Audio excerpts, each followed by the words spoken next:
que es necesario decir para introducirnos en este mundo del enojo es que solemos considerar al enojo como una... más bien al enojo y a la expresión del enojo como algo homogéneo. Es decir, yo creo que cuando yo digo fulano se enojó, yo creo que digo lo suficiente para que el otro lo entienda y que digo lo que pasó. Y que todos los enojos son más o menos iguales. Uno se enoja y se enoja, y eso de enojarse es eso. Yo digo, me enojé con tal. Pero no nos hemos detenido aún, y este es el aporte que tratamos de introducir al mundo de las emociones, no nos hemos detenido aún a explorar cuáles son los componentes constitutivos de la expresión del enojo. Y esos componentes tenemos que aprender a registrarlos y a diferenciarlos, y a percibirlos y a reconocerlos. Porque eso es lo que nos va a permitir, es uno de los pasos muy importantes, que nos va a permitir incorporar instrumentos para encauzar la energía del enojo cada vez que lo experimentemos. Voy a dar un ejemplo simple personal, que ya puse varias veces en algunos artículos o libros, porque es simple, porque es breve, porque es gráfico. Un amigo me dice que cuando venga a mi casa me va a devolver un libro que le presté, dije que está muy bien, que lo necesito. Y cuando llega a mi casa me dice, bueno, Alberto, me olvidé. Y yo me enojo, me frustro porque lo necesitaba el libro y me enojo. El enojo que yo siento, y cada uno siente cuando siente enojo, es una sobrecarga, entre otras cosas, una sobrecarga energética, como una olla a presión que aumenta su presión, que genera acciones para descargar esa presión. En el caso mío fue que yo elevé el tono de mi voz, que me puse a caminar, que digo, hice gestos como de descarga. El segundo componente que les quiero invitar a que miren es que cuando yo estoy enojado puedo expresar mi enojo intentando castigar a mi amigo por lo que hizo, herirlo, como por ejemplo diciéndole: sos un desconsiderado, sos un irresponsable, sos un egoísta, en vos no se puede confiar. Es decir, cuando actúo de esa manera, lo que estoy haciendo es tratando de herir y castigar a mi amigo por lo que hice, por lo que hizo. Generalmente con enjuiciamientos, descalificaciones, con el vos sos. El tercer componente que los invito a mirar es, por ejemplo, que yo le puedo decir a mi amigo, puedo describir lo que él hizo sin enjuiciarlo, describir lo que él hizo y el efecto que eso produjo en mí. Decirle, por ejemplo, vos quedaste en traerme el libro y no me lo trajiste y yo me siento muy enojado por eso. Fíjense que eso es comunicarle al otro, describirle al otro lo que él hizo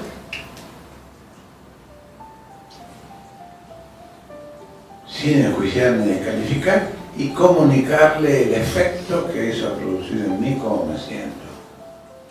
Y el último componente que les quiero invitar a que miren, que exploren, es lo que podemos llamar la propuesta resolutiva. En el caso de mi ejemplo, le puedo decir a mi amigo, bueno, yo necesito ese libro antes de mañana.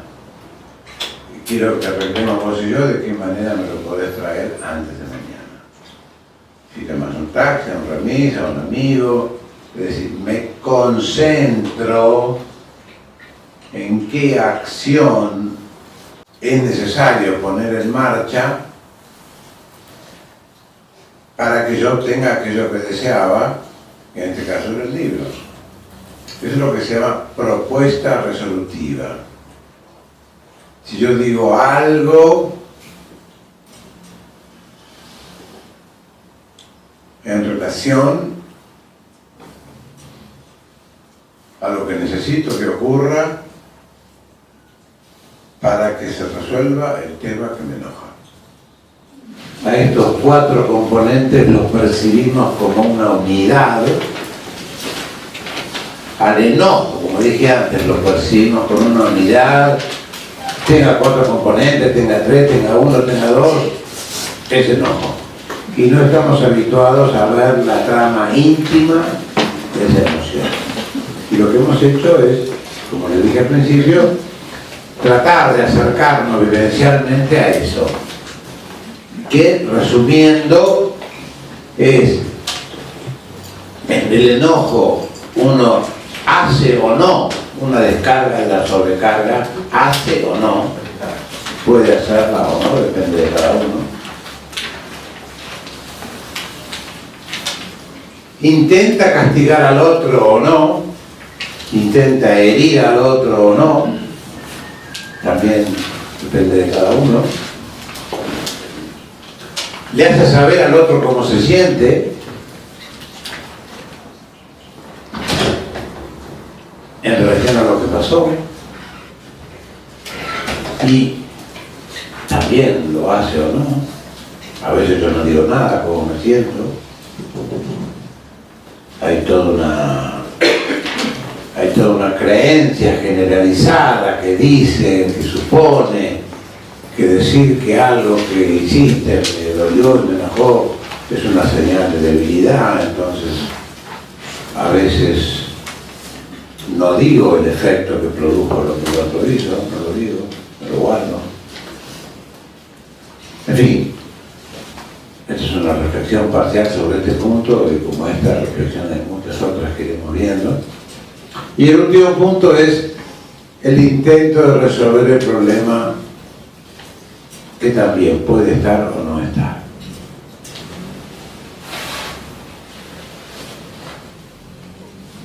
Yo me voy a centrar en 2 puntos, que son los más significativos. El intento de castigar o herir al otro. De los 4 componentes estos que hemos ido distinguiendo, hay uno solo que es disfuncional. Uno solo, que es el que tiende a complicar más la cuestión. Y es el intento de castigar al otro por lo que hizo. Escuchen bien, el enojo es un impulso frustrado que se sobrecarga energéticamente.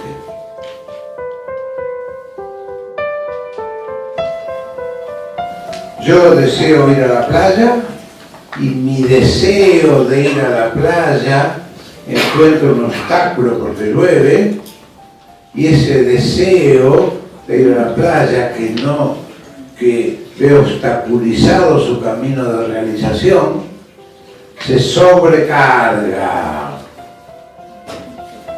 Esa sobrecarga del impulso es lo que llamamos enojo. El propósito inicial y esencial de esa sobrecarga del impulso, del deseo, de la necesidad, del propósito, llámenla como quieran. El propósito esencial de esa sobrecarga es darnos más fuerza para resolver el obstáculo que nos impide realizar nuestro propósito.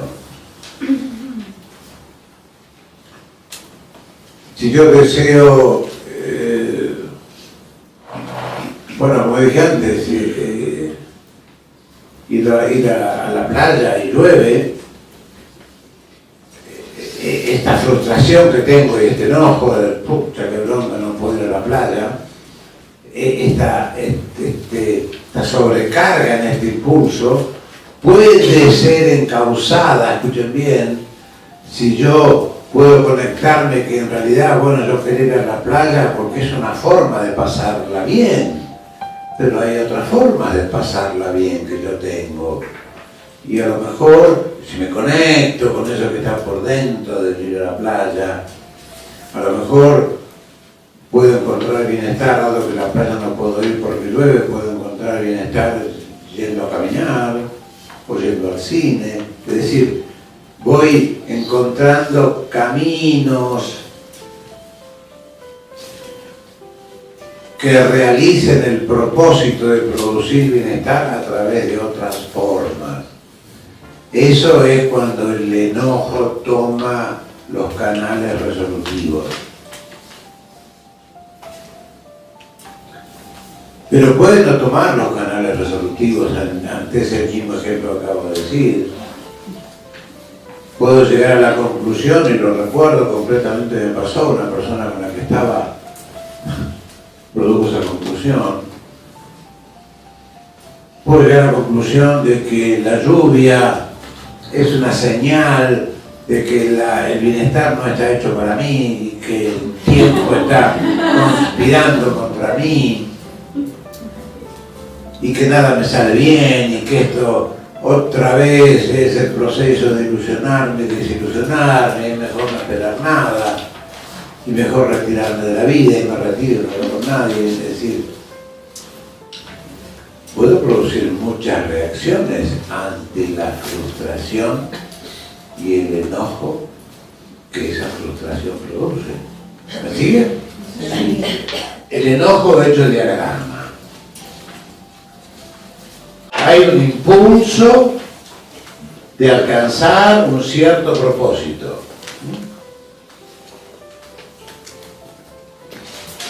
De recuperar el libro, como decía en el ejemplo anterior. Tengo el deseo de recuperar el libro, mi amigo va a venir y me va a traer el libro. Ese es el impulso. Ese impulso tiene un obstáculo, se le presenta un obstáculo a este impulso. Y este obstáculo es mi amigo que se olvidó del libro, un choque en la Panamericana que produjo un atasco, mi amigo que no llega a la hora que me cité. Ahora, ese obstáculo, cuando mi amigo se olvida del libro, produce una herida en mi impulso. Lo frena, lo desorganiza, lo hiere, lo frustra. Y si yo tengo el foco de atención puesto en esta sensación de herida que me produce el obstáculo y enfoco mi atención entre el impulso y el obstáculo, entre el impulso y el obstáculo, se inicia una batalla entre el impulso y el obstáculo a ver quién lastima más al otro. Yo te voy a hacer a vos lo que yo creo que me hiciste a mí. Vos lastimaste mi impulso de tener el libro. Y esa herida que tengo, la forma más primaria que tengo de resolverla, que es una forma primaria y precaria, es producirte a vos la misma herida que yo siento que le produjiste a mí. Entonces te digo, sos un desconsiderado, sos una basura. Es decir, le devuelvo a través de palabras el golpe que yo siento que el obstáculo me produjo a mí. Cuando mi atención queda centrada en las relaciones impulso herido y obstáculo heridor, y yo saco alguna conclusión acerca de por qué el obstáculo me está obstaculizando, y yo saco la conclusión de que mi amigo no trajo el libro porque no le interesa nada de mí, saco conclusiones de por qué no lo trajo. Y puedo sacar una conclusión, que él no lo trajo porque no le interesa, porque me quiere hacer sufrir. Es decir, yo puedo sacar conclusiones que imaginan que la razón de ser de ese olvido es un acto intencional hacia mí para dañarme. Porque no me escucha, porque no me tiene en cuenta. Yo puedo sacar conclusiones. Y en función de esas conclusiones que saco, se activa la sobrecarga del impulso hacia hacerle al obstáculo lo que yo siento que el obstáculo me hizo a mí. Esa relación, escuchen bien, esa relación impulso-obstáculo, cuando yo le he atribuido al obstáculo una intención adversa, es la base de todas las batallas, de todas las confrontaciones. Incluso aquella famosa frase de Moisés, ojo por ojo, diente por diente, era para regular la relación impulso-obstáculo. Estuvieron causos, porque a veces era 10 ojos por un ojo, o 20 dientes por un diente, es decir, la exaltación emocional que se produce en este momento, en esta interacción, lleva a cualquier despropósito. Entonces, eso que parece hoy cruel, ojo por ojo, diente por diente, en aquella época era un intento de organizar esa interacción de batalla. Pero uno tiene la posibilidad, en el crecimiento, con el crecimiento, de ir teniendo una percepción más vasta de esta experiencia de impulso-obstáculo. Y recordar que yo tenía una meta, y ver toda esta parte que no se está cumpliendo, toda esta parte. Yo quería recuperar el libro, lo que yo quería era tener el libro. Y yo me agarré con mi amigo y empecé a sacar conclusiones acerca de por qué no me trajo el libro, y empecé a pelear con él, y él me dijo, me la devolvió, y yo se la seguí, y me desconecté del libro.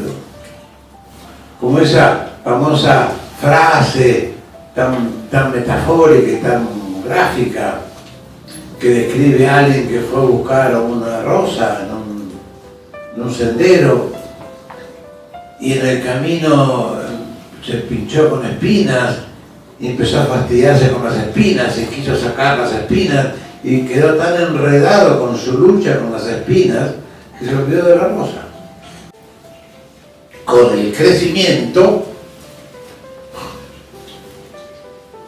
se va produciendo una observación que es maravillosa,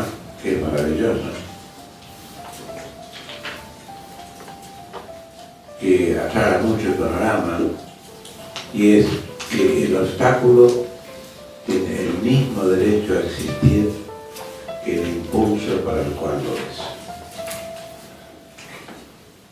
Cuando uno va incorporando esa visión más amplificada, no quiere decir que se someta al obstáculo, simplemente que lo trata de otro modo. Y le digo a mi amigo, yo no juzgo al obstáculo, le digo, persona basura, desconsiderado, no responsable, no lo juzgo. Yo te digo, mirá, vos quedaste en traerme el libro y yo estoy muy molesto, porque no lo trajiste. Yo le hablo al obstáculo y le digo lo que él hizo para convertirse en obstáculo y le cuento qué efecto produjo en mí. Yo lo hago, no me someto. Incluye la propuesta resolutiva, que esta es un elemento de extraordinario valor en la expresión del enojo. Y ese aprendizaje lo tenemos que hacer, y es maravilloso, yo lo hice. Por eso estoy haciendo, yo no nací sabiéndolo, yo no lo tenía.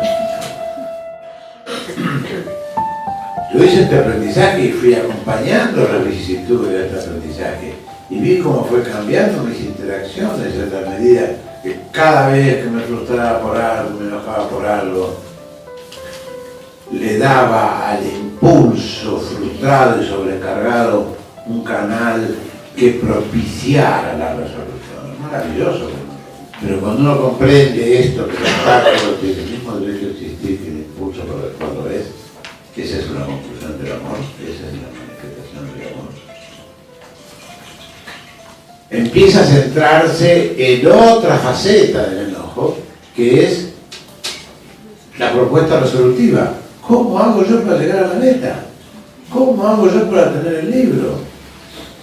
¿Cómo hago yo para pasar la vida esta tarde? Que yo pensé que era yendo a la playa, pero no puedo porque llueve. Y ahí viene la creatividad, entonces escuchen bien, el enojo se convierte en autoafirmación, que es muy bonito. El enojo se convierte en autoafirmación respetuosa. Porque la autoafirmación puede ser con imposición o con propuesta. La más madura es la autoafirmación, que dice yo quiero esto, ¿a vos qué te parece? Se convierte en autoafirmación. Esto es pasar del enojo que destruye, cuando vuelvo a decirle, la sobrecarga de impulso se enfrasca en una batalla con el obstáculo, es el enojo que complica, que a veces, como muy bien dijeron, escuchen bien, para mi impulso de llegar a producir 10, mi cansancio en 7 es el obstáculo. Yo quería producir 10 y llegué a 7 y me cansé. Entonces, el llegar a 7 es el obstáculo que yo, el Norberto que solo pudo 7, es un obstáculo para mi deseo de que Norberto llegue a 10. Entonces, Norberto es el obstáculo para la meta que Norberto tiene de llegar a 10, el Norberto que puede 7. Y si yo no le concedo a Norberto, que puede 7, el mismo derecho a existir que el deseo de llegar a 10, quiero destruir a ese Norberto por inútil. ¿Cómo puede ser que solo pueda 7? No para nada. Nunca va a llegar a nada. Y yo creo que con ese gesto de descalificación y de supresión lo elimino de mi vida. Yo creo eso. Y lo que logro es herir más a una parte mía de la cual no me puedo desprender porque es parte mía. Yo conozco gente que esa distancia entre la ambición y sus posibilidades, cuando no se resuelve, hace desastres y hace tragedia.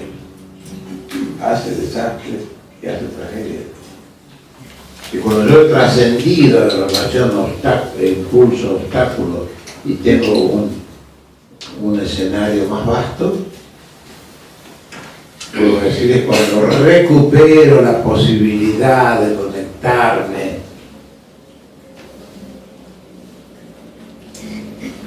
con la dirección resolutiva que intente resolver el problema de ese impulso original.